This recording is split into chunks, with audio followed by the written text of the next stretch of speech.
Ladies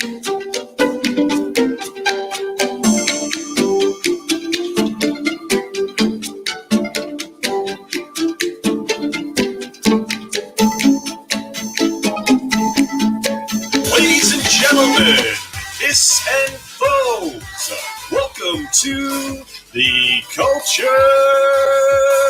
Casino.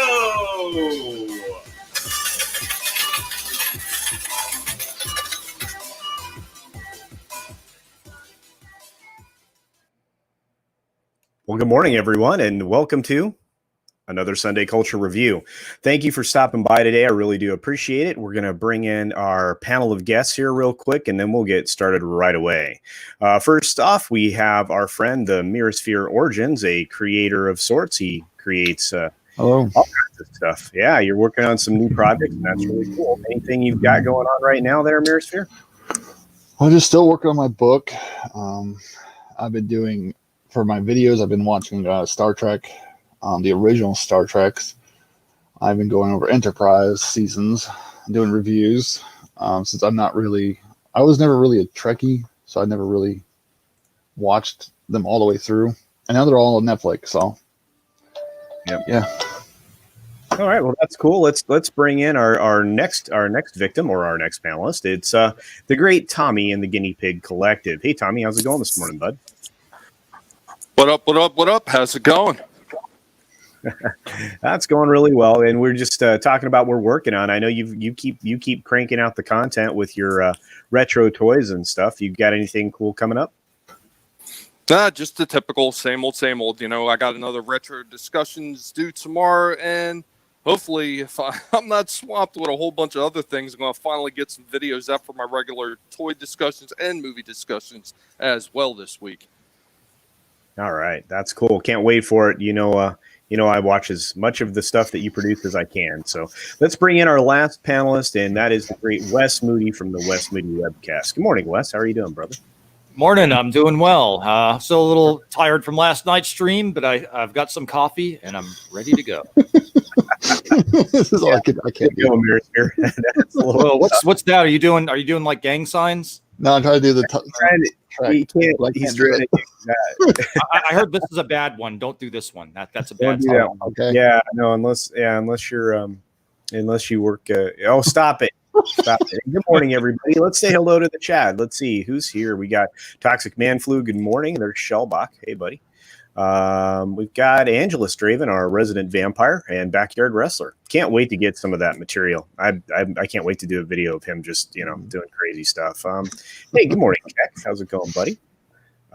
Yeah, autofill would be helpful. Accidental Tourist. Good morning. Hey, looks like got a drink there too. Although I need coffee this time of day. And the lovely Tina. Good morning. Happy Sunday. And the resident Greek god and Twilight Glover, Apollo Patriot. Good morning. Good morning to Parrot Head. Hail. I love those memes. Keep them coming. And Wookiee Supremacy. There you go. Oh, welcome and good morning, sir. Bone is here. Good morning, Bone. Ooh, and my goodness, we've got quite the crowd. Welcome to you all. Script Doctor. Here in the Steadfast, we've got the Script Doctor. Wow. Let me tell you his latest video, because the first thing we're covering this morning, guys, is going to be the Lower Deck stuff that just came out. We've got some strong opinions, and then we have my outside, perspective, because I haven't watched it yet. But we have people on the panel who have. But Script Doctor made an incredible video that he just released, so make sure you go watch that. It's just, it's wonderful. Hey, Curtis, what's up? Man, Machini's here. Good morning. Let's see. Oh, man, we got OK symbols here. Oh, Rowan, good morning. Good morning. And all right, well, everybody's here. That's great. Fantastic. Hello, everyone.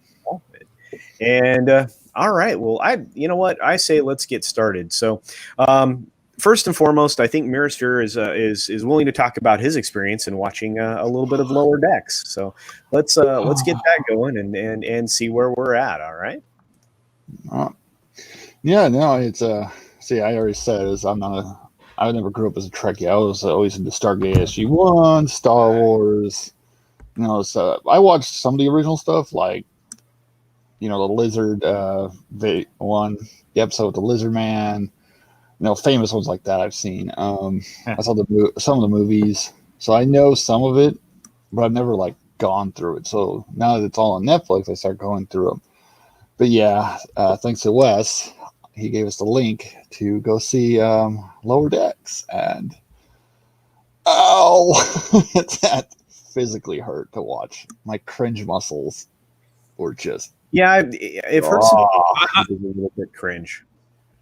Yeah. Don't get me wrong, I'm not a big into that kind of humor. Like, I tried to watch a Rick and Morty episode. I couldn't even get halfway through it without being like, this is beyond what I could take. Like Futurama, I liked. Family Guy was all right. South Park was but yeah, now Lower Decks. All right, Star Wars. People like that Rick and Morty humor. I mean, of course, most people are over it now, but a lot of people dug that show. So, Wes, I know you have some thoughts, so let's get them out there, bud. Here are my controversial thoughts on Lower Decks. I slightly enjoyed it. Oh, so wow. Well, it's the closest thing that we've gotten to actual Trek out of Kurtzman. So, I think I've mentioned the analogy of diarrhea and vomit is Discovery and Picard. Well, this is just a nice lump of corny shit. So, it's not at the level of diarrhea or vomit. Oh, darn it, I cursed. I'm sorry. I'm trying to watch myself. That's okay. I think it told a more cohesive story. If we're comparing it to Discovery and Picard, which is what I'm doing, I think it told a more cohesive story. It explained the trailer was somewhat misleading on what Second Contact it is. I thought the concept of second, they made it look like it seemed like it was innuendo or that kind of a thing, and it's an actual phenomenon. And I always kind of wondered what happens after First Contact when the B team comes in or the next ship comes in. Hopefully, it's not these people. Well, yeah, and that's the weakness of the show is that that's the way they're setting it up, is that they're supposed to be the B team and not the best of the best. And so I think the concept of what happens to the ship that comes in or the people from the Federation that come in after First Contact, hey, we met you, and then someone else comes in, and the disasters that can happen, things maybe promised by the first ship or a relationship built with the first ship and crew making first contact. Maybe they're not going to like the people that come after. I think it's an interesting concept. So, and it looks they've kind of nailed the TNG aesthetic, although the uniforms are a little weird. And I don't like the ship design. So, the way that looks, but the ambient noise, is pretty reminiscent of TNG for me. Let me see here. I had a good thought. Oh, I've like they called Romulan ale, Romulan whiskey. I guess that's that 25% difference thing we're talking about. I was like, I thought that was kind of stupid. This is a 7 out of 10 for me. I think it's watchable. I think unlike Picard or Discovery, that this show could probably exist on its own, not in the Star Trek universe. And for the audience that it wants, with that kind of sophomoric potty humor, like another Futurama. Yeah, I think on its own, it would probably, if it were a parody and not a Star Trek, I think it would probably be more successful. And also, I have to account for CBS All Access bogusly copyright claiming my videos, so I have to subtract 1 point for every. So my uncorrected. Oh, I guess I'm giving the review. My uncorrected score is 7 out of 10. However, I do have to subtract minus 12 points for the 12 false copyright claims I got. So I arrive at a final score of -5, which means it's the worst thing ever. I knew there would be a caveat. But it's good to hear that, and again, I love contrary opinions because discussion is really, really important. I'm one of those, I guess I grew out of a lot of the Rick and Morty style humor a long time ago, and yet I'm still able to appreciate South Park and similar shows that we all fell in love with early on. So, it's just one of those things. But look, Script Doctor agrees with you as far as your take on the fact that when you compare this show to STD or STP or whatever thing you want to throw at it. It probably is closer to real Trek than we've had in a very, very long time. So, but that's great. And that's so, bad. Yeah. At least it's mercifully, I think it's only a half an hour long. So, yeah. Well, and you know what? And mercifully, this show's only an hour long. So there you go. Speaking of which, if you look at the Rotten Tomatoes stuff that I shared here on the screen, doesn't seem like the critics enjoy it very much, and it also looks like the average audience score, the people they're targeting, aren't super excited about it either. I always find this kind of stuff kind of telling, and when you think about it, the top critics are only giving it 33%. Yeah. Notice how hidden that is when you're looking at this. That's kind of disingenuous, right, of them to try to artificially pump up the freshness of this score. Hey, Casino, I mean, I think that's one of the reasons why I never bothered paying attention to Rotten Tomatoes ever at any point, just because they're such a rotten website that actually just they pad the stats and they falsify the numbers to try to be misleading. So they're giving a disingenuous score rating to an audience that's expecting to get something genuine. I've never taken them seriously, and I'd be quite honest with me myself. I don't understand why people even bother to go and look at their ratings, because it's going to be nonsense. I'm kind of with Tommy. Tommy, I understand, and I actually like aggregated sites, but this particular way of doing it is already tainted. And the minute they, when it comes to movies and the way that they put their scores together, I always thought that was a little odd. Either people saw the movie and they can speak intelligently about it, or they can't. And if you want to filter it by did you purchase a ticket, at least allow for the ability to scan your ticket if it wasn't purchased through your site, because now it looks like you're profiting from, people wanting to actually put legitimate reviews on the site. I mean, that's just how it looks to me. I mean, if your parent company is the ticket seller, come on. Especially when it comes to Disney stuff, they'll protect Disney stuff like it's no other. Yeah, and so I've done. I'm actually due for another Rotten Tomatoes video here coming up. So, negative 12 points. Yeah, that wasn't a good review. Well, I subtracted negative 12. Yeah, off the top, so it's a negative 5. Yeah. But which on a 0 to 10 scale, that's pretty bad. Pretty bad. I grew up with Star Trek in a way that I got to watch the original series with my parents, my dad especially, and we would, it went into syndication and reruns, pretty much one of the first programs to just jump right on that train. So being able to see that when I was in my, younger years, that was fortuitous. I consider it an opportunity that I wouldn't trade for anything, because I'm sitting there with my dad, and then, I had questions, because sci-fi always leads you to ask questions about things. I mean, not just the technology, but the things that the subject matter that's included in these shows, critical thinking and creative thinking are things that you absolutely need when you're a young person, I think. So, well, culture, I mean, I think it's just more than just making you ask questions. I mean, how many times do real sci-fi, I'm talking real sci-fi, not some of the garbage that you see on the Sci-Fi Network, but when you have real sci-fi that not only just makes certain people ask questions like you're saying, but it actually makes people think, and it makes people like really develop like different technologies. They make them research things.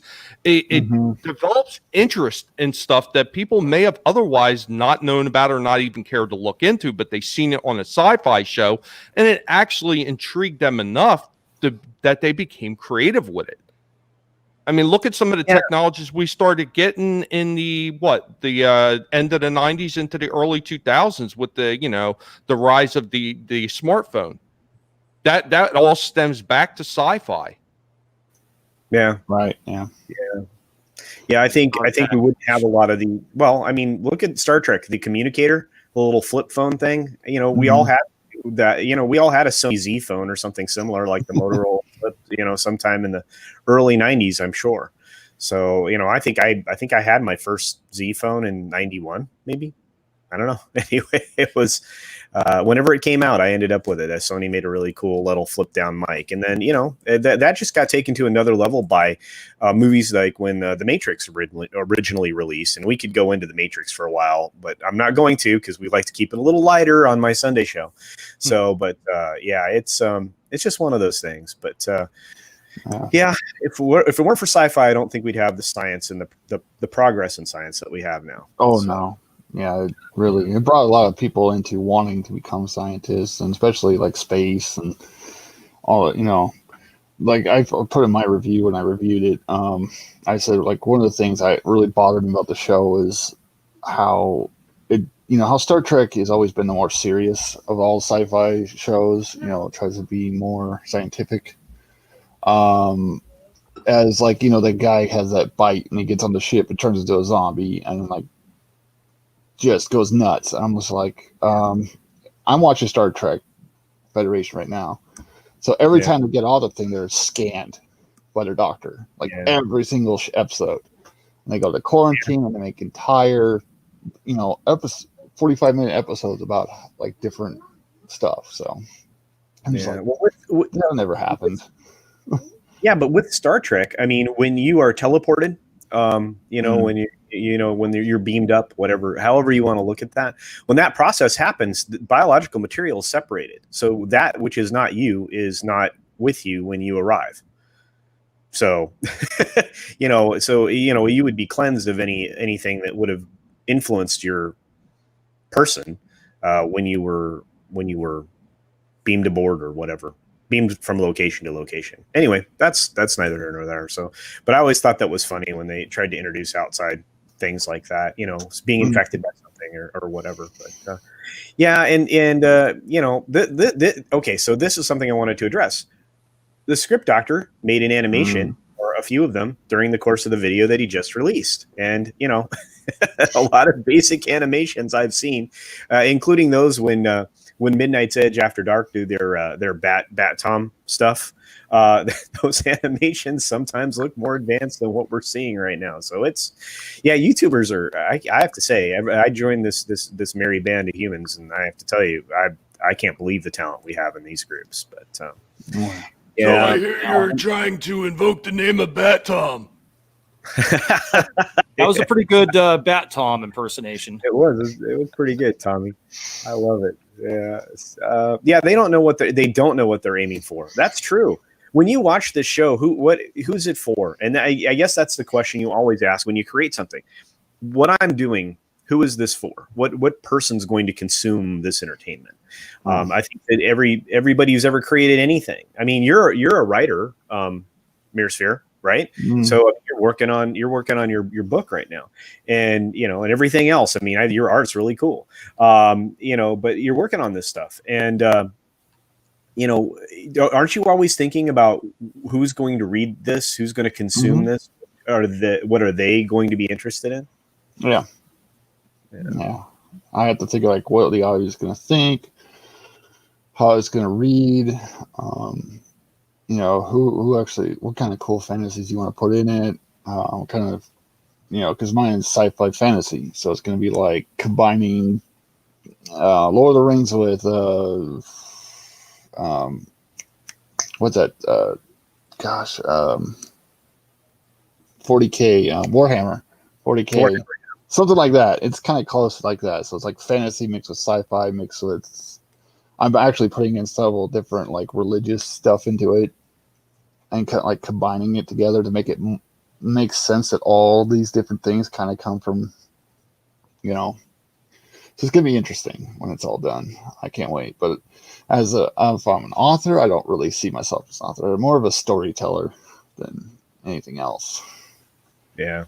Yeah, and and again, I mean, when you go back to it, the Star Trek in a lot of ways was so far ahead of the curve, and when we see the stuff that we're getting now, nothing looks forward.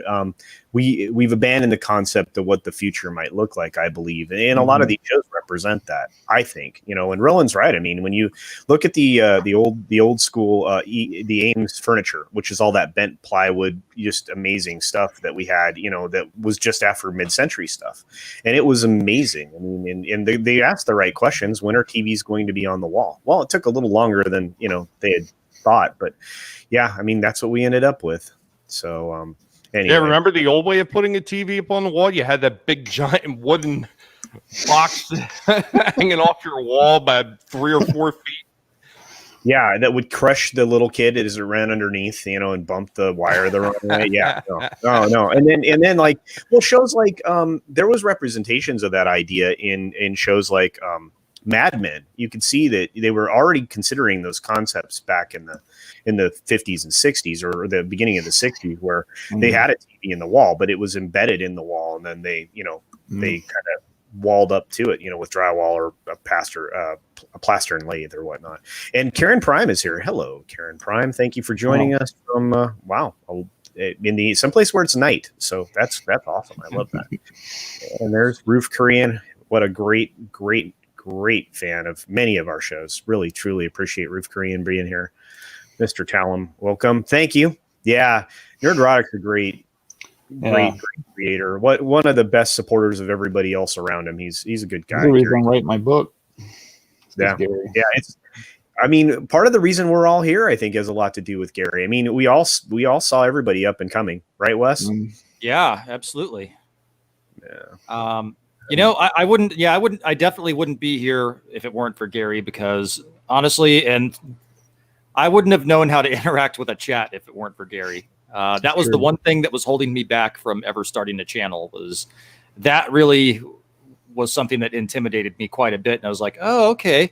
So that's how you interact with a chat. And he's really good at doing that. And, there's a good rapport going and a good conversation. I could do that. Mm-hmm. Yeah. And I think we all found our voice from Gary, from Jeff, from Doomcock, from all these incredible creators. I know Tommy's. Yeah, Jeremy for sure. Yeah, Jeremy Prime. Yeah, but I know that Tommy's an OG. Tommy's been around a long time. Tommy's seen them all. So, Yeah, I've been around long enough to watch a lot of people come and go. Yeah. And I've also been around long enough to watch people start off extremely small and like reach some tremendous heights. I mean, I was around when Mary Mayhem first started her channel. So, yeah, I remember her. Yeah, she was just a mod for the longest time, and she eventually decided to branch off, start her own channel. And I remember the first time ever seeing Miss Sarcastic Nerd when she popped on Mary's stream. Like, okay, who's she? All right. Yeah, it's incredible. Like I said, I'm just privileged to be here, and like I said, and I appreciate all of the new folks that have come by now, thanks to Comics Division, Gary and Jeremy and everybody that was there that day. I love all those people. It was I will say it this time, and I'll say it one more time on my celebration stream tomorrow, which I was flabbergasted, completely unexpected. It was incredible, and then to have so many people say so many positive things on the stuff that I created a while ago, it's pretty awesome. And Rowan is right. Ames is mid-century stuff, but I'm sitting behind a mid-century desk that looks nothing like any of that style. But I still have those old catalogs I got. I kept so much stuff from my grandfather's office; it's ridiculous. So, I know I'm weird. I look back to look forward to. Everything old could be new again in a better way. So I wish other people looked at those concepts that way. But anyway, I digress. Let's you guys want to move along? You got to highlight that comment by Toxic Man Flew there. I thought that was pretty funny. I'll find it. I'll find it. Remember when author Stephen Walton was just a small coffee bean grower in South America? Yeah, I saw that. There it is. I found it. Yeah, remember when author Stephen Walton? Yeah, that's fantastic. Oh man. Coming soon, the story.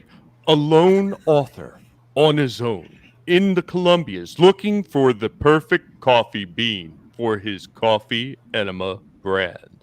Join us as we delve into the story of the author, Stephen Poopton Walken, as he looks for that perfect bean to shove down inside of himself. Vibrator sold separately to grind up the bean. Oh wow, Tommy! I That can't was wait. very well. Bravo, man. That sounded Yeah, like a legit. I'm gonna have to clip that.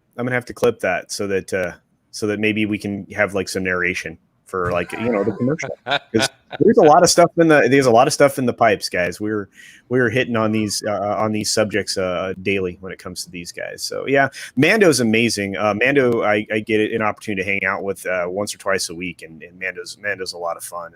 And everybody inspires us to get our voice. You found your voice, but your sister helped you get going. Yeah, absolutely. We all need help. I mean, the first person I did a collaboration with was my buddy Wes here. Wes helped me out. He made me realize there are ways to talk with people so that you feature them instead of yourself, and that's a rare gift. So I'm proud to have learned those lessons. So Wow, thank you. I didn't realize I was the first. Well, you were the first person I got a chance to collaborate with in that way on a regular basis. I mean, I think I'd been interacting with people for a while, but like I said, I always want other people. I always tell people I promote everybody else in the world. So, yeah. Oh God, yeah. Drinker is just brilliant. Oh no way. Oh, I didn't. That guy is. This is going to seem kind of silly, but I didn't realize was that actually him. That's the actual guy. I think so. I think it because is. I saw the video that Perry did, and he was actually moving around and doing stuff. I thought that was like a stock image. I didn't realize that was the actual guy. I'm pretty sure. Yeah. And think about the fact that he's written books. This is a legitimate writer, legitimate creator, and everything he does is brilliant. You watch him, and it's just. You're like, you know what, you've put into clarity things that no one else can describe. I'm often at a loss when I start talking about things. It takes me a while to form a thought around what's frustrating me to clearly define what that is. And he does it so effortlessly. Of course, who knows? I mean, he's a writer, so he could script that all out and and do it that way. But yeah, even off the top of his head when he's in live streams, though, he's brilliant. So anyway, yeah. Let's see. Slightly used formula. Oh, this is never going away. That was marketed as Walton's love juice. No. I'm thinking. Oh, Walton's Goodwill brand. Walton's Goodwill brand. Yeah. Gee, I had a moment there and I lost it. Oh. Yeah, it's called Stream Brain, my friend. But yeah, we're look. Like I said, good morning to everyone that's here. I appreciate everybody in the chat. You guys are killing it as usual. I usually spend a good 10 or 15 minutes after the stream filtering back through the chat because it's equally as funny as during the course of the stream. So. But let's leave this as the last word for the Star Trek thing, which, like I said, I mean, based on the reviews, I have no interest in checking it out. Based on what I've seen other YouTubers do, especially Script Doctor, I have no interest in checking it out. But let's have this comment be the last. One of my first solo reviews was Star Trek 2009, right after I saw it in theaters. So it's been 11 years since my first Star Trek review. Although I mainly have been doing game reviews. Yeah, I mean, it's good to have a blended content, I think. It keeps you engaged, it keeps you fresh, and it keeps your audience fresh. It would be difficult for me to talk only about Star Wars. I mean, and I know there are people out there that do that, but it would be very difficult for me to do that. And I love Star Wars. I mean, original Star Wars, I should say. Well, you'd truly be beating a dead horse at this point. Yeah. I like to refer to that as beating a dead Kennedy. So somebody ran a poll on Twitter and they said, "What's the worst relationship in Star Wars?" or something like that. They had a list of people from the EU, Rey and Rey and Kylo Ren, and I commented. I said Disney and Lucasfilm. Oh boy, that's a win. That's a win. All right. Well, hey, Runner popped in. So, hey, Runner. Yeah, Nerd stream cookie. learning is a real thing, Curtis. It's when you were looking for a word that was there a second ago and it's not with you anymore. Some people call that Joe Biden disease, but I call it just, looking for clarity of thought. Anyway, look. Yeah. Well, we did have a late stream last night too. I'm still not 100% from. Wow. Oh yeah, but it was worth it. It was a lot of fun. I get to hang out with amazing people all day. I mean, people are always like, "Well, you seem to pop up on a lot of different channels," and I'm like, "Of course I do." In fact, I think Wes was mentioning it last night, and I love it. This is the best hobby I've ever had. And if I'm not actually working, doing the real 9 to 5 stuff, I mean, I'm working on this, or I'm working on something for this, or I'm doing something for somebody else. Wait till we get to a couple fresh Walton commercials. I'm working on a Sporkaroos commercial for Sporking News Podcast. So here we go. Yeah, Teresa's here. Oh, look, Elaine's here. Nerd Cookies. By the way, guys, Nerd Cookies is just killing it lately. Just great videos. What a great channel. And there's a bunch of Dune stuff coming down the hill at us pretty quickly. And I think that we're going to have a lot of creators collaborate with her on that, because, there are a lot of us who, read books and watched, movies, especially the Lynch movie. I mean, think about how many times somebody's taken a swing at Dune. So we'll see how that works out. So it's going to be great. Yeah, or Star Wars at all costs, which is crazy because look what his icon is. Look at who he represents the Mando, right? So, all right. Well, let's move on. I got a story idea, or at least my attention was drawn to something because of one of my friends in the UK, the man Ian, who creates Rebecca Gold, amongst other things, on YouTube. And if you haven't seen Rebecca Gold, look for that channel and that miniseries. It's a short series. It's worth your time. But Ian does a wonderful job in that, in direction, writing, everything. It's really good. Oh, and it has a strong female character as the lead. So, and we're going back a little ways here, but it's really good. So check that out when you get a chance. But anyway, he brought my attention to this story, and I want to pull it up right now. Now, of course, the first story that I pulled up was behind a paywall, but this gives you an idea, and I'll bring up a different story from the Daily Mail, but this is from the Telegraph.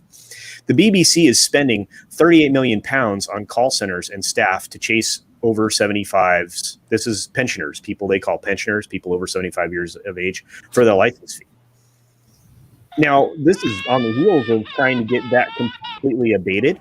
So, it's insane, because the corporation begins writing letters to 4.5 million pensioners across the country, a process that's expected to take at least 2 months. Okay. Why are you spending resources on something like this? And I know we have some folks in the UK that are watching right now. So if you have some thoughts, please throw them in the chat as soon as you can, because I would love to have a takeaway here. I really, really would. So, but first and foremost, it seems like, when you look at the way they do television in the UK, especially with BBC and the channels that they manage, pensioners are retirees. That's right, Shellbot. But they charge watching television. As a government entity, it's another form of taxation, and you have to prove to them in some way, or make a legal statement, that you are not connected to an aerial or any way of getting BBC in order to avoid being charged this fee. Which I don't understand. I mean, I know there are other ways to have BBC delivered to you, the iPlayer, stuff like that. Plus, they like to consume BBC programming, or they used to. And I always find that this thing comes in. Well, it's true. I mean, look what happened to Doctor Who. But I keep looking at this. I keep looking at this, and I'm frustrated. So, but let's bring up a more complete article here. Let me do that real fast. Do you guys have any thoughts on this? Do you understand the concept of what they do? It's that's government for you. Well, and again, in a more complete story here, they're literally trying to force collection of this 157.50 pounds, from these folks, these pensioners, these over 75s who have been now subject to this. But there's a lot of campaigns now in this country, in the UK, that are being launched to try to prevent them or to try to help describe to them how they could go about just practicing civil disobedience and not, paying the fee. So it's just one of those, it's just one of those things that in the US we don't truly understand, which is why I always appreciate when the folks from the UK throw me information. But, and I know, Bill Whitaker's over there. The BBC are now Marxist. Absolutely. I mean, it's the television equivalent of Antifa, to some people. The TV license needs to be abolished because their news is illegally biased. Oh, absolutely. But see, we have the same problem in this country. When the FCC signed over the rights to the airwaves, to the networks originally, the part of that deal, was a requirement for them to produce the nightly news every night that was unbiased and in to the public benefit. Looks like Mirrorsphere dropped, but I'm sure he'll be back. And in this particular instance, I mean, you're forcing the people who are least prepared and able to pay this £157.50 tax. And I don't know that they actually produce the material that would be worth that kind of money, right? I don't know. What do you think, Wes? Do you have any thoughts? Well, number one, I think it's bad politics. Number two, I think the whole concept of this license fee is ridiculous. It's a compulsory license fee, right? Yeah. It's you have to self monitor, and it looks like, look from here, from Niall. Oh boy, please don't be offended that I cannot pronounce names. I'm very bad at it. Niall, I believe, is what that is. Niall Dorley. People stopped paying their license fees because the BBC stopped being neutral in the coverage of topics, Brexit, politics, etc. Well, absolutely. I mean, we've seen some of that over here in this country. People take the time to watch the YouTube commentary on some of the stuff that's happening over there. So it's pretty disgusting to some of us. So now they want to take money from those who were previously exempt. Exactly. And that's, I mean, they had to introduce legislation of sorts to make this happen. And I'm like, well, I thought that everybody at a certain age was, exempt, but, and obviously they were. So, but see, that's the problem. I'm going to get on my soapbox here. That's the problem when you have government getting involved in sectors of the economy like this. You get ridiculousness, like some people get exemptions and some people don't, and you're selectively enforcing against this group, and you're creating a bureaucracy to do this. Just let the free market handle it, man. Just let the free market handle it. If I want to buy it, I'll buy it. If I don't want to buy it, I won't buy it. If you want to make it and it doesn't make money and you go bust, that's on you. If you want to make something that people like and you become fantastically successful, more power to you, even if it's something that I don't like. That's the free market, and that's how we've been running in this country for a very long time. So, and Tina here, I worked in a loan department in college, and am very familiar with debt collection in the U.S. Spending money to collect minor license fees has got to be more about making a point rather than collecting the money. Not when, well, and Tina, you're right, but I think that they're having a problem where there is a significant portion of their population that are not paying these fees. And so they're trying to get it out of the people that they know are more likely to obey law and order, which are the elderly. Yeah, because government. The kids have ticked over their, the younger folks have kids. I say kids. The younger people have ticked over to their phones. So I don't know how you would enforce that. I mean, I know that they try to enforce device connections and stuff like that there as well, but it's insane. So yeah, and here's the thing. I mean, I agree with you, Dave. I'm good. I'm glad you're not offended. I don't like mispronouncing people's names. Same problem in Germany. €52 per 3 month for every household. Good gravy, guys. Holy shit. Well, culture, I mean, quite honestly, most of these kind of extra costs and these fees can totally be avoided. They're not even needed, really. All you have to do is one simple thing: produce good quality content where you're going to make money off on all the advertising that's going to be on your channel with all the viewers watching. Then you don't need to charge fees. But these companies, they don't want to put out good quality content. Their ratings are suffering. Their viewership is suffering. So they always got to make sure they got some kind of licensing fees or something else that they got to hit people with to be able to make up the difference. Yeah, I agree with that. And I understand why. I mean, the more inferior programming you produce, the less viewers you attract. Therefore, the more expensive it becomes to those that continue to pay. Right? I mean, because you're attracting less eyeballs. But and Karen Prime's right. I mean, the license fee is draconian. It'll be revoked eventually, but it's a slow process. And we've been hearing about that here for a while. And Gary's well versed in it. He talks about it in his streams all the time. They received more bad press, but it's tied into politics. Oh, absolutely, man. You guys with the Brexit thing, we were getting all kinds of information about that. So some of it was good, and some of it was very tainted. But we'll stop there. So yeah, somebody's going to have to run on the idea of just eliminating the license structure entirely and making them have to stand on their own 2 feet. Aren't they doing it right now? I thought they were doing it. Kind of. People not paying their license fee. If I were a Brit, I wouldn't pay that bullshit fee. No way. No, well, I mean, look at great YouTubers like Heel versus Babyface, right? Yeah. Mm-hmm. Terrence Von Higginbotham, is that what his new moniker is at the moment? Anyway, he's already said he's filled out all the paperwork to no longer pay his license fee because he's not connected to anything. So good for us, right? The BBC negotiated with the government to give retirees a free TV license in return for being allowed to raise the price every year. Makes sense. They have now reneged on that. Obviously, I mean this is terrible. But it is what it is. So, look, Jason C is here. Hey, Jason C. Hey, Jason C. Hey, look, I love having, and again, this is the other cool thing about YouTube. We have people from all over the world, so we get all of this lovely, interaction that you're not going to get anywhere else. So, yeah, Shellback, yeah, you'll buy it and you'll like it. Yeah, I know that's kind of their thought process, isn't it? Yeah, our hail the free market for sure.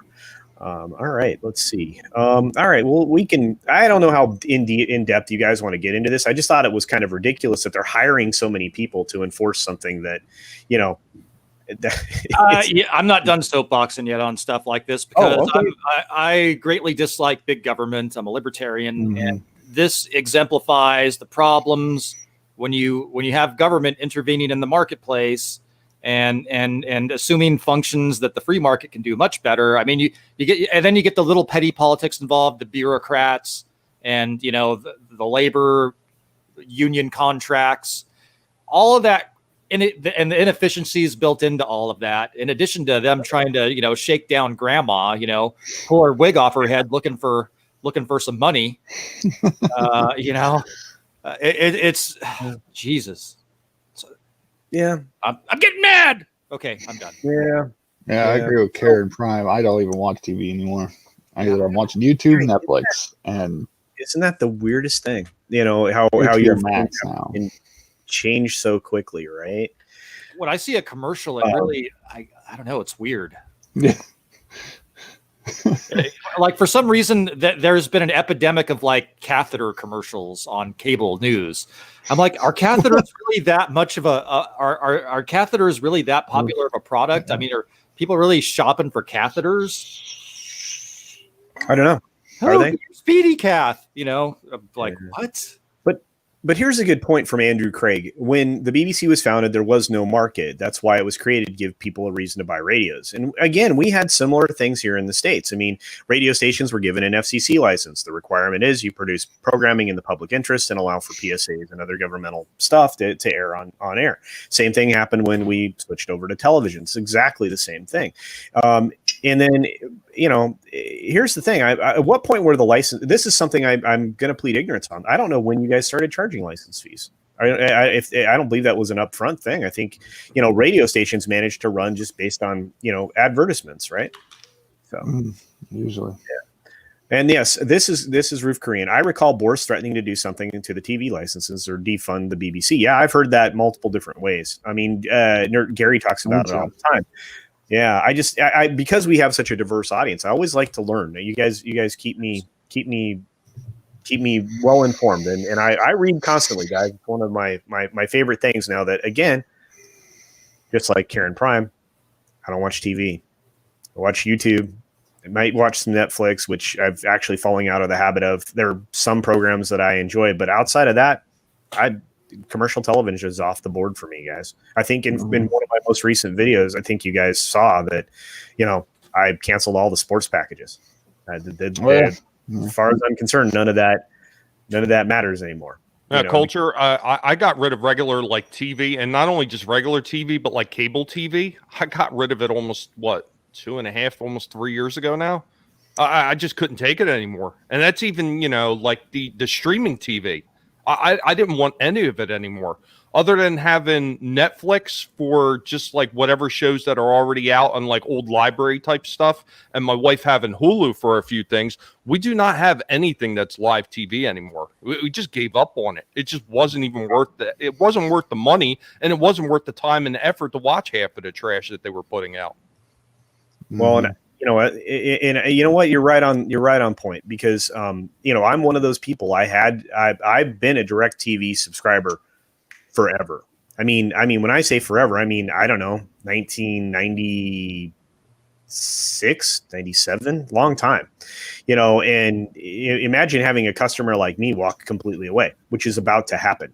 In fact, I think that is going to be one of the telephone calls I make tomorrow, is just completely cut off all of my service, which is, I couldn't have imagined doing this 2 years ago, guys. I was the guy on the couch on Sunday that, outside of, catching up on the day's news, I watched every game I could on any of my sports packages for football. I would watch as many baseball games as I could that was reasonable, I also figured out that, the last 6 months, 7 months have afforded me the opportunity to read more, which I discovered I missed a whole heck of a lot. And the story in my head is a lot better than what I see on the screen most of the time. So I don't know if anybody agrees. Well, here, I got a bit of a question for all of you guys. Now, I've actually posed this to a few other people, and there's just a few people out there that just like to deny it. But when do you suppose that the traditional format of any kind of form of cable TV completely dies off? I think it's going to be dead real soon. Mm-hmm. Or it's going to morph into something else, or they're going to get bought. But I don't know. Are we putting a time frame on it? Yeah, why not? 2 to 3 years. Really? It's going down fast. I'd probably give it around 5. The cable's gone. Everybody's on their own platforms now anyways. Well, I think that, do you not think that it's possible that it just exists electronically? I mean, we've already changed delivery widely. I mean, everybody's cable cutting, right? I mean, I'm sure most of the people here that are watching us right now have cut the cable, right? I mean, other than to get internet delivery, at least I would strongly suspect that, and just, in summary, and the script doctor, calls into probably correctly that the licensee was created to allow writers and producers to create things without influence from advertisers because it's the people's programming. Well, it's no longer reflecting the people. So I don't know. Now it's the politician. That may have been the case. I don't think it is. I don't think it's not anymore. Yeah. Yeah, just an aside here, since we're talking about cord cutting, I was shocked to learn, okay, my parents, they're both retired now. They're on fixed incomes. I was shocked. They had their bill out, and they were paying like $285 a month for cable and internet and phone. I was like, I was like, I'm sorry for looking at that, but my God. And I was able to talk them out of it, and now they've paired it. They've cut the cord, so now they're paying, probably about half that for much. I mean, it was slow internet too, like 25 megabytes, a second. Now they've got lightning fast internet, and I think they did the YouTube TV, and they get all the stuff there much cheaper than they were paying for cable. I couldn't believe it. I was like, you guys are on fixed incomes. How can you be paying this much? First of all, they're both rather frugal, and I was surprised they would have that kind of an indulgence. That's like a car payment, well, for like a little car. But Wes, my father was in a very similar situation, but the only difference is his bill was $170 a month, but that was just for DirecTV, and that's all that it was. So Wow. $170 just for DirecTV. Then he had a phone bill and then an internet bill from a different company. So he was paying probably close to $300 a month between, having the DirecTV and then having a phone line and then having the internet on top of that. And I actually, when my mother had passed away and I went up there and I'm looking at all his bills and I'm like, Dad, what are you doing? I said, we got to get rid of some of this stuff. And I said, DirecTV's the first to go. I called him up and I axed it right away. Once I got rid of it and then I let him sign on to our Netflix, he was 10 times happier. He was 10 times happier with it because he got to watch what he wanted to watch, when he wanted to watch it. And we actually had the upgraded version with no commercials. So he didn't have to worry about watching all the commercials and everything. He just got to watch the show straight through, and he's been happier with it, than having to put up with the cable TV, where you never know what's going to be on, if it's going to go out. Yeah. I mean, have you guys ever heard the the reason your internet or your satellite is out today is because it's raining. There's heavy winds. Hey, you have sunspots, so that's why you're not getting reception. Yeah. Well, Right. terrestrial interference is for real, for sure. And but you're absolutely right. When you're watching something, that's delivered, through the internet, any IPTV type of delivery system, you're getting about as good a quality as you could ever hope for. I mean, the compression's excellent now, and you don't in with services like Netflix and pay non-commercial Hulu stuff like that. You have great stuff to watch all the time, but it is what it is. And you know what, Roland's right. Most people watching TV are over 60. And so, I mean, that's where, when you're in the BBC, that's where you're going to be getting your money from. But, they destroyed Doctor Who. And that just breaks my heart, guys. It does, because that's a program, here in the States, we used to be able to watch that on PBS back in the day. And I really enjoyed. That's another thing my dad and I would watch. We'd watch that and Monty Python and stuff that, old stuff that it gave us, an insight into your humor and culture in the UK, and it was great sci-fi, at least for Doctor Who. So yeah, look at all these. My grandpa loved Benny Hill. Benny Hill was his thing. Benny Hill was great. Watched Yeah, all the time.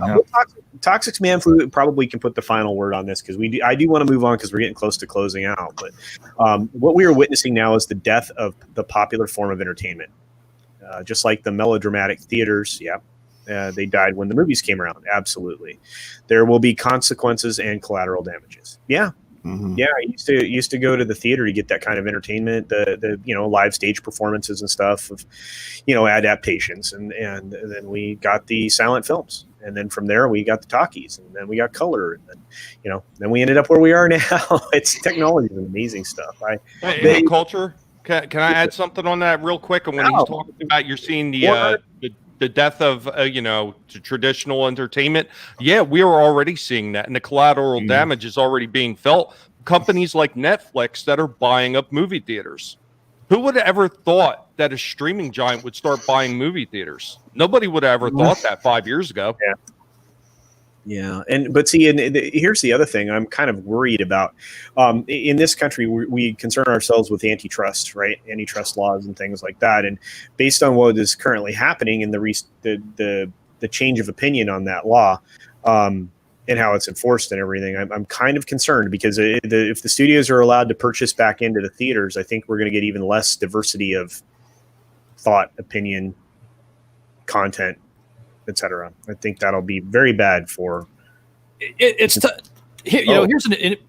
I'm sorry, I don't want to go down a rabbit hole. Never mind. I have a quick point. You know what? The last little bit, Wes, please make your point, because the last little bit's just going to be poking fun at some fun stuff, and then we're gonna check. Okay, out I was going to say the studios used to own movie theater chains, and they had their stars and their movies, and that's what they used to do, and they used to compete in that way. I think that wouldn't be such a bad thing. Yeah. Mm-hmm. Yeah, I think you're right. And Ian's here. Rebecca Gold. Guys, go sub to Rebecca Gold. Check that out. Sub to Ian, the mega geek. What great content. What a brilliant person when it comes to talking about Doctor Who and the entire existence of Doctor Who. It's just fantastic. So, yeah, somebody's getting a plane. Hope they're not. I must have said the wrong thing. So we got the B1 flying over. Do I have Civilization running in the background again? What's going It's not on? me, but that's okay. I don't mind that at all. But 10 years of without regular TV. Good for you. I just have to figure out. Like I said, I had to figure it out. Nobody. I learned things, just maybe not as quickly as I need to. Right. So Rowan, I love Rowan being here. This is great. Oh, hey, Lorena. Nice to see you. Mm-hmm. Oh yeah, BBC. Yeah, we just covered that, man, and it was because of your tweet this morning that I was like, oh, I have to talk about this. So I had to go fishing for the articles, and the Telegraph is a paywall thing, so I had to go. You had to show the UK Daily Mail story. So, but we talked about that and just how obscene it was. So, good on you, sir. Good on you for inspiring me. It started as a rental services. Yeah, exactly. Yeah. Yeah, Netflix was cool, man. I mean, think about how we got from there to here. Yeah. All right. Well, let's few studios buy up the majority of theaters. Yeah, that's the thing, and that's what I'm worried about. Script Doctor is that we're going to end up with less diverse content. If everybody's talking about world diversity, that's the buzzword of the moment that they've redefined or created a new word salad. And I don't know. Do you guys think I'm right there? Do you think we're going to end up with less if the studios end up owning theaters? I mean, I know this wasn't a subject we were going to talk about. Quick take from them. Yes, we're already seeing it though. From the rise of the independent content creator. Well, that's how Hollywood started. They moved from New York because they wanted to do their own thing. That's why we got a Hollywood. They started off being the rebels. So I think the independent content creator is going to fill that void and is filling that void. I agree. Take care, Lorena. Yeah, Lorena, thanks for stopping. Lorena. Joy. Yeah. And Apollo Patriot's right. If we could get some blue Twi'lek women, yeah, that would be awesome. God, I love the Greek god. He's great. What a meme machine over on the Geeks and Gamers website and Twitter. I mean, you can find, I should say, other people put it up on YouTube and other places. Yeah, it's just fantastic. Hey. We're actually working on a Sporkaroos commercial there, Scotty. So hopefully we can start to get you some promotion for your Sporkaroos. In fact, I think the beginning of that is coming down the pipe here. A fat Steven Seagal made sure that we got the new kind of concept image for the new Sporkaroos there. There's our buddy Sporkin News podcast. What's sad is that's not far off the mark from the alternative cover. Oh, okay. God. Which leads us nicely and segues us nicely into the last subject we're going to talk about, because we're having concerns with how our characters are being changed, and it doesn't have anything to do with anything other than what would be reasonable, and this is not reasonable. Yeah, she's a little she's a big girl. She's gonna hold on. So this is the alternative cover. I might need to shrink it down to get her all in it. Let's drop it down. Yeah, I don't think it's possible to shrink her down. There you go. She's I don't know what. I guess maybe she's part blue Twi'lek woman. I don't know. She has a very interesting skin tone. I can't quite identify it. Yeah. Okay, she's got a ripped jean. She's a little bottom heavy there.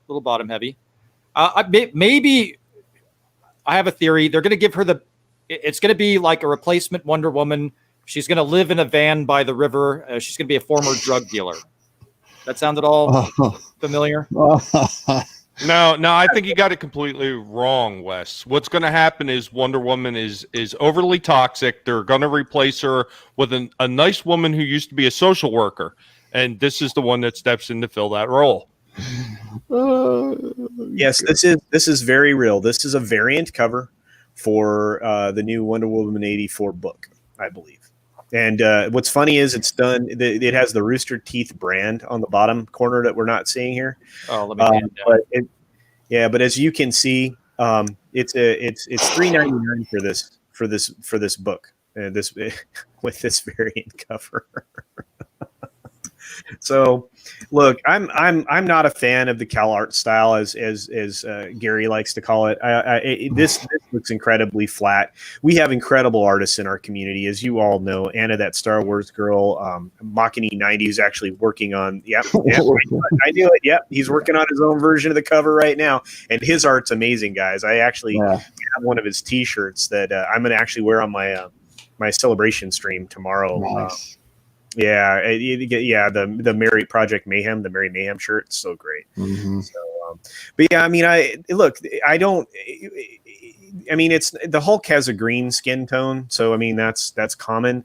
Wonder Woman, I've never seen this skin tone on any kind of superhero at all. I mean, and I could be wrong. At least I don't not. think it's a natural skin tone, is it? Yeah, and what's really weird is this the artist, the lady that drew this, her name is Robin Eisenberg. She she is she's got her own web page, web store, all of that, and there's some things about it, and I you know what, I'm going to share this. Just I wasn't going to do this because I don't like to throw shade on people. That's just not my style, guys. Zombie skin. Yeah, zombie skin. Yeah. Oh wait, you know what? Yeah, I mean, her skin tone is definitely purple because it's really easy to tell if it's a lighter shade of purple. Because just look at the way Wonder Woman is done, and that light purple. Her skin is just a few shades lighter than that. Yeah, it's a purple. It's a purple color. I mean, maybe maybe the colorist is colorblind. Some of the comments from the chat here are priceless. Apollo Patriot says she looks like a Walmart woman. Yeah, this is great. Yeah, see, it does. Yeah, I love Wonder Woman says no to Jenny Craig. Yeah. If you guys can find Anna's version, that would be great. I'm gonna dial in on this shop. This is Robin's shop. Now, again, well, there's some art in here that's questionable. So I'm not sure. I just want to get to the one that please don't look at any of this stuff, guys. All right. This one. Here we go. What does that look like to you guys? Wayne's World. Wayne's World. Yeah. That is a straight trace of Garth and oh man, and Wayne from Wayne's World 2. Yep. Yeah, laying on top of the Pinto, right? I mean, I'm right? So, am I think wrong? it was a Pacer, but yeah. People pay $15. Yeah, that's what it is. So yeah, it's one of those things, and you know, I like I said, when you go back to this, you know, do you notice the consistency between that and that and that? I think I do.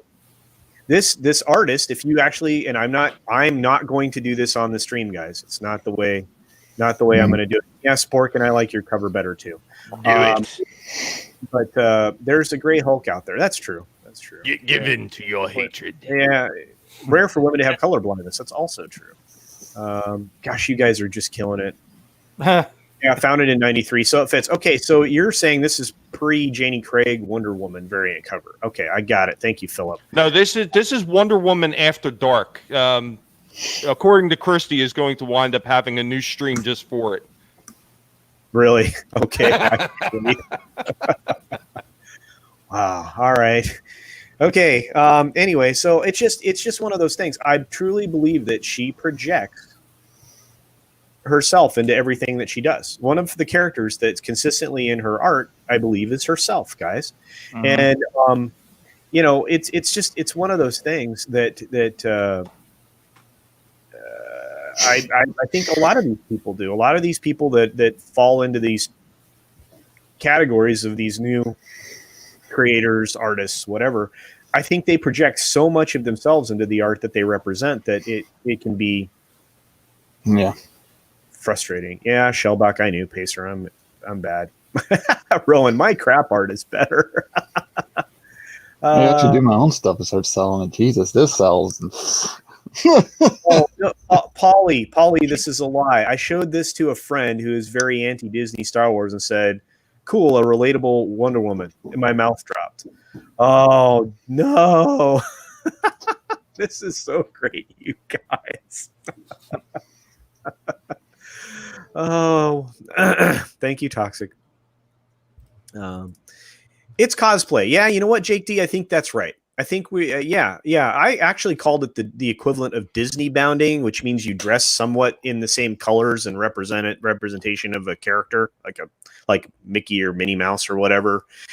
Which means you wear the appropriately colored pants, the shirt, the whatever hat, sunglasses, all that junk. So I don't know. My question is this, though. I mean, from the first time I seen this when they were showing it on, I think it was John Talks, I wanted to know why she has dandruff. I thought that was lice. No, to me, look, to me that looks like, oh yeah, this is beautiful. Thank you. All right, so this is, I'm going to share this. Let me share the right tab, guys. Yeah, keep talking because I'm this is bad YouTube, guys. I apologize. I'm boomering very hard right now. Oh, I hear a little one. Oh, that's a shame. All right, so let's do this. This is Anna's version.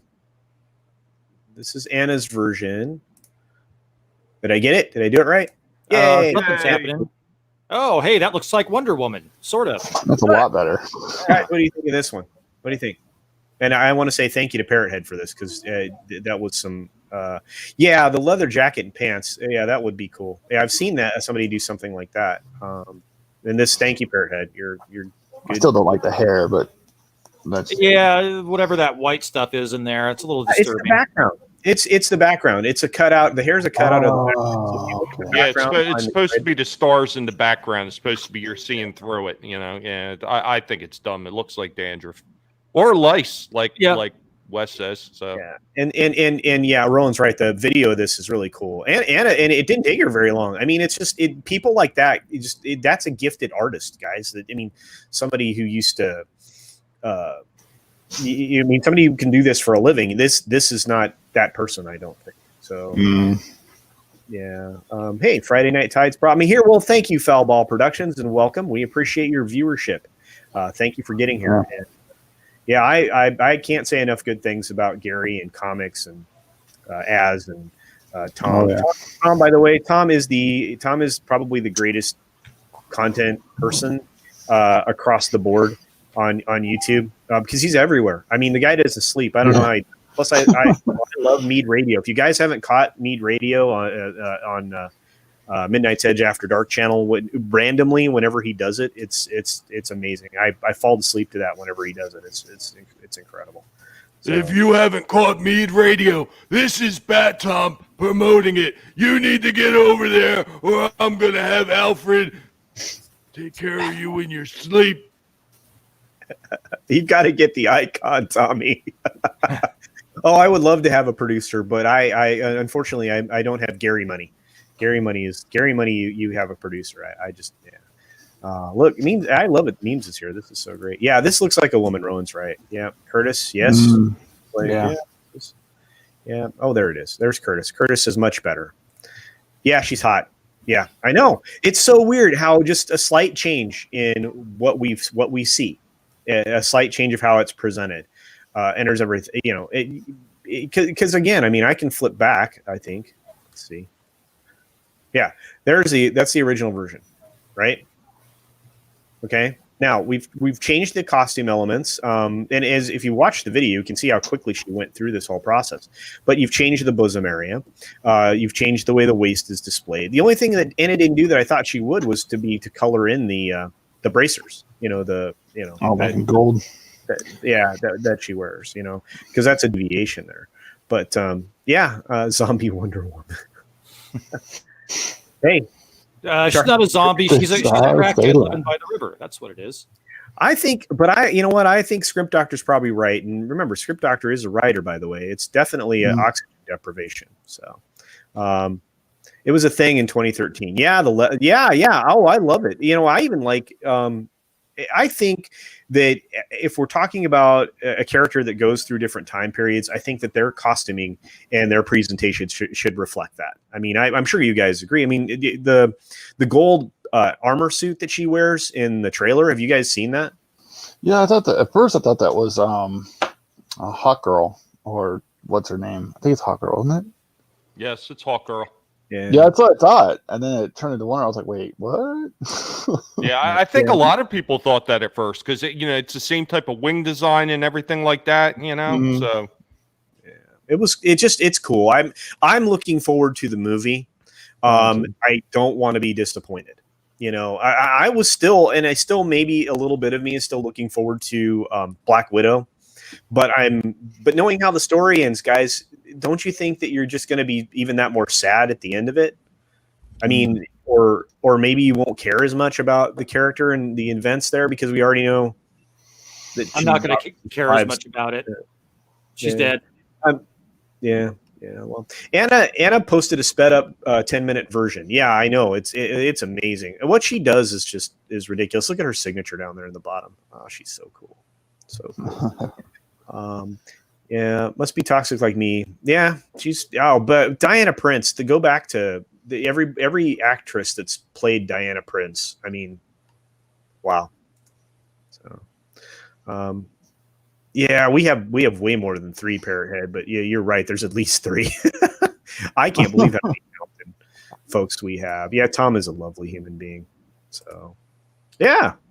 Everybody that's here that's new, thank you for coming by. Thank you for being a subscriber. I appreciate you, and please subscribe to these other panelists because they have content that's equal to mine, and we have genuine creators that are involved here right now, such as Mirror Sphere's Origin, Tommy, and Wes. Wes someday is going to be Joe Rogan because the dude can interview people. He's got that Joe Rogan style. I love it. So great.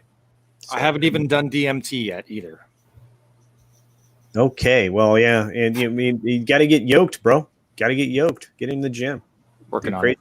Working on it.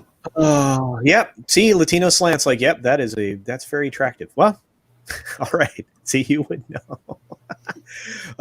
Yep. Thank you. That's crew. Buckaroo by Zoo. Yep. Oh, I love that Cecil picture. That is so cool. Hello, Judicon. And good Sunday to you. Yeah, good Sunday. Man, we're lucky, guys. Yeah, the pants were bad. The rip in the pants was unnecessary, I thought. Yeah. Man, we are burning through these comments before Anna and after Anna. Yeah, after wins.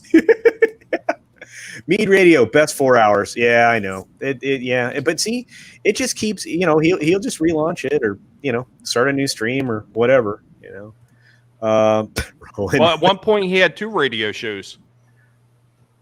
He had Mead Radio, and then he had After Dark Radio. Yep. Yeah. Because they were actually 2 distinct different ones. Yeah. Yeah, and Tom was a DJ, guys. Tom was an actual, in a previous life, that's what he did. He went that direction instead of going into film, and I think he would have been successful in either place. The terrestrial stuff is just going to die, though, unfortunately. So we'll be left with what we get here, and from people like Tom, and Gary and Doomcock and Jeff and Az and Odin and just everybody on FNT, guys. Just amazing human beings. So hey, Danny. Yeah, Danny's in the chat. Oh, Latino Slant, what's up, buddy? Hey, Parrothead, thank you, sir. Thank you so much. I'm humbled by that. Yeah, you guys are the whole reason we're here. But I tell you what, we can beat up on this characterization forever and a day. I don't know that how beneficial it is. We can certainly do it.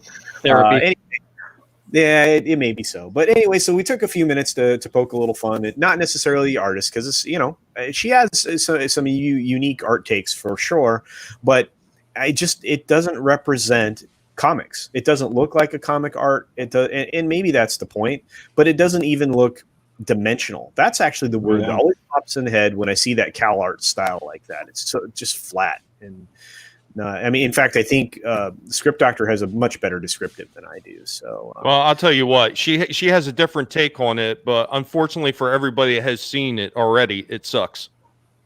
Yeah. Well, look. Yeah, it is what it is. So with that, guys, thank you all for being here. I really appreciate it. You guys made this Sunday this is the biggest Sunday I've had. We got 54 people in the chat. I wouldn't be here without you guys. Look, Anthony's here. What's up? Hey, Anthony, we're just shutting it down, buddy. Make sure Dark Gift Comics. roll through the replay, and I mean, hit like on the way out, right, guys? So, other than that, be sure to subscribe to all my friends. I'll let you do your mini outros here real quick. Starting off with one of the fun channels on here, Tommy and the Guinea Pig Collective.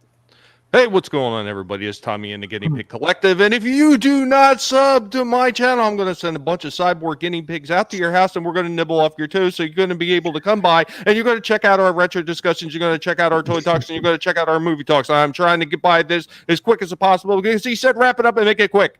We also make fun of Stephen Walton a whole bunch. Thank you for coming by. Out of love. All right. Well, now we'll pop over to Mirror Sphere, buddy. Let's talk about your book. Yeah, it's a fan. My novel is called The Mirror Sphere Origins. Is a series. It'll be called The Shadow Rises.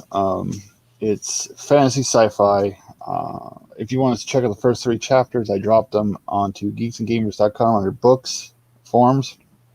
Check that out there. We're kind of doing a little more editing still, and hopefully be out before next year. And if all goes well. Other than that, I have my channel. I cover video, movies, TV shows, books, just stuff that I love. I like to review. Right now I'm doing Star Trek. So yeah, I'm also on Twitter. Everything is under the Mirror Sphere Origins. So check me out. Check out my Teespring if you ever want to help support the channel. I also will be starting a what's that called? Subscribe Star. Soon. And as soon as that's done, I'll put that up on my channel too. All right, thank you all.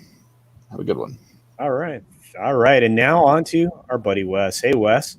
Hello, I am Wes Moody of the Wes Moody Webcast. You can find me at youtube.com/Wes Moody Webcast, and I talk about pop culture, current events, occasional conspiracy theories, occasional retro gaming streams.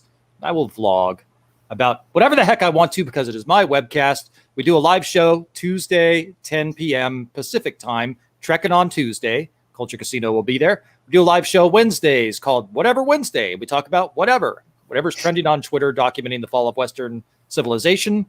And then we do a little show on Friday called Conspiracy, where we talk about various conspiracies similar to Exozone. I have a playlist there for you guys to enjoy if you want to check it out. Hope to see you there. See ya. All right. Well, thank you very much, Wes. Thank you very much, panelists. I appreciate all of you out there in the chat for being here today. I will say, one more time, make sure you're subscribed to these folks if you can. And until next time, bye.